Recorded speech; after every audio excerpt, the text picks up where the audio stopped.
I'm Joey Elkins and I'm here with Dave Catching and also Jesse Hughes. Do you prefer to be called Jess or Jesse? Jesse or Boots or what's up? Boots? Yeah, Boots. Okay. You can call me Boots, baby. Boots, Thank okay. you. And you've been using the Nova Drive tonight, even. We're at Wembley. We're at Wembley and I use the Nova Drive. I use very few pedals. Yeah. I have a wah pedal, but I use very little, and I'm sort of a geek. A lot of pedals just don't do what I want them to do. Which just like a lot of women I know. No, I'm just kidding. Oh no. No, they don't perform. Leave that alone. They don't perform. The beauty of this, for example, is you've got two distinct pedals in one. You've got an overdrive and a distortion. Overdrive is useful, and I've just used it in recording. Overdrive is useful because it just gives you a little push. It pushes it into the fuzz. Distortion is the fuzz. You know what I mean? Yeah. The ability to blend the two, the ability to select between the two in one pedal that's fully functional, that's durable, that lasts on the road.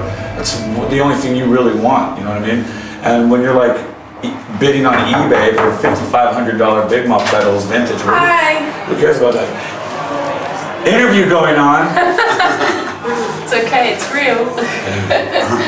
That was Cocoa Bubbles. She gets excited about the pedal. This really is a pedal that you can put to the metal. So what's your favourite part of it? What would The you say knobs. The on switch is pretty cool. No, I like the toggle. I like the routing graphics. I mean, honestly, it's got the feel of a schematic in the actual physical sound. Interview. The presets, the MIDI interaction. I mean, if you're going to look for a utilitarian pedal that actually can perform in a live setting, I think there's no better pedal than this. And I guess that's to sum it up.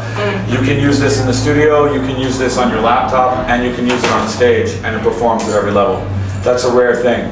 It's obviously coming from somebody who is cut through the bullshit, so to speak. You can beat that out. And decided to just make something that's rad. Programmable analog drive. It just sounds cool to say it. It sounds horny. Okay. This is the horniest pedal I've ever used in my life. Fantastic. And it's harder than most things I've ever seen. It's anodized steel casing. It's pretty amazing. Should we do a close-up on how we sense it? Yeah, let me show you. Basic settings. If I'm recording, I like to have an even blend. I like my tone hot. Barely push the overdrive and keep the level where it's, let the level push. That's the other thing I love about it. Davey and I, you've got overdrive level, you can blend, you can push the volume level itself, and I mean, there's a variety of ingredients. I like to say that this is not the tool for magicians. This is an instrument of wizards. An instrument of wizards.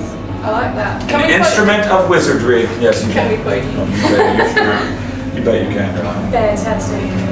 And you've got a few things as well that have arrived now. I do actually. Have you had the chance to play with them yet? No, not quite yet, but I will when we get home. We're going to be doing some recording, and I'm really looking. It was Davey's insistence that I pay attention to this that got me to pay attention to it in the first place, because I'm kind of set in my ways, you know what I mean? I'm listening to classic rock, I don't give a shit what anyone thinks, and I'm going to use what I'm going to use. And I normally let the amp do everything for me.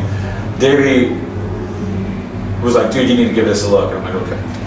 And then when I saw Troy playing it, you're like, that's it. I look up to Troy Van Leeuwen and I admire him, and I look up to all of the people that I play music with. Yeah. I'm in a very fortunate position, so I pay attention to what they say, you know? We're here to, I love music, I love rock and roll, I want to make the best rock and roll I can possibly make. Yeah. And it requires the best tools that you can get. And that's why I'm sitting here talking about this pedal. I actually met Davey, was it the first time I ever met you when you were with Queens? Probably so, yeah. The very first Queens of the Stone Age show at El Cafe de Mexico in Palm Desert, California in 1998. That's probably it. Funniest thing that's happened on this tour is we watched Hangover. It's a funny movie. I'm just kidding, baby. We can't tell you the funniest thing that happened on this tour. Well, I've stolen something from the dressing room here. It's the set list. Now, who's responsible for these names? The band in general, but it's Joey is the spearheader of the set list. Poor hopping. I wrote all the songs. Yeah, he I writes all the thought so. songs, yeah. I thought so. Joey puts them in. I can tell you where these names come from. Okay, tell us the story. Whore hopping. I'm from Greenville, South Carolina, and so there's a lot of interesting phrases in the South. And my mother would always say, and my grandmother would always say, like, if my grandfather was out late and drinking, or my dad, you been out whore hopping all night long? And being a whore hopper is like being a male slut. Yep. So when I went through divorce, I wanted to be nothing more than to have the ability to actually be a whore hopper instead of just a whore hopper in fantasy, darling. So I wrote the song. Live the dream. Make a bang, I'm a horny dude. So I wrote the song. Secret plans, it's about drug deals. Speaking in tongues, it's about church. Okay, moving on. Already died, it's about my ex-wife. I couldn't kill her because she had... No, I'm just kidding. Already died. That's right. Done it the night before. Yes, I hired a man. His name is Bon Scott. Stuck in the middle with you is actually what that is, stuck in the middle. Yeah, let's get a close up of that. Cheap thrills. I was at the Sportsman's Lodge one night. I had all my money taken off me by a very clever drug dealer. Oh no. And I couldn't even afford to get across town for some cheap thrills that night. That was very sad. Want to be in LA? I hate LA, so I'm always shocked when I want to be there. And the people that I love and know as my friends have made me want to be in LA. So Boys Bad News, check this out. Brant Bjork, old friend of mine, I'm trying to hook up with this chick and he tells her the Boys Bad News. I was so furiously pissed that I decided to take exactly what she told me on the phone and turn it into a song to get laid by her. And it worked. Voodoo magic is in the words, baby.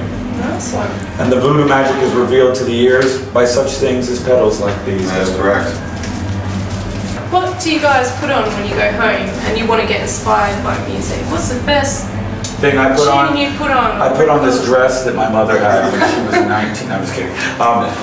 Sonics. Funkadelic. We actually go to the same source. You know, it's like a wizard spell book. Yeah. It's always the same spell. Ramones. Damned. Davey's turned me into a lot of Brian Eno shit, a lot of weird stuff, a lot of Captain Beefheart. I love Britney Spears. I love the Blackout album. I love that album. I think that album rules. Hot as Ice rules. I love that song. I listen to a lot of. I just like to dance. And if you had to give one piece of advice to an up-and-coming musician, Really, it's dumb luck. dumb luck. I've been a werewolf my Roll whole the life. dice. I didn't see my first full moon until I was 30. I was 30 when I started in rock and roll. 8 years past my prime, according to the business. No rules. Do it. Don't listen to anyone. Really, just do what you want to do, and make sure you really want to do it. That's all I can say. Because it's a whole lot of Emperor's New Clothes out there. People don't know shit but what you tell them, baby. You can play a combination of Briar Rabbit and Emperor's New Clothes. You can basically nail a piece of metal through your dick on stage and people might think it's music. Nobody knows, nobody cares. Everything sucks. Don't follow the trends. So, thanks guys heaps for taking part. And thanks TC for making Sorry the about best stealing product the in the world. You can never send this anytime. Thank you, TC. You're better than the TC and Magnum PI. Jesse Hughes, Dayco.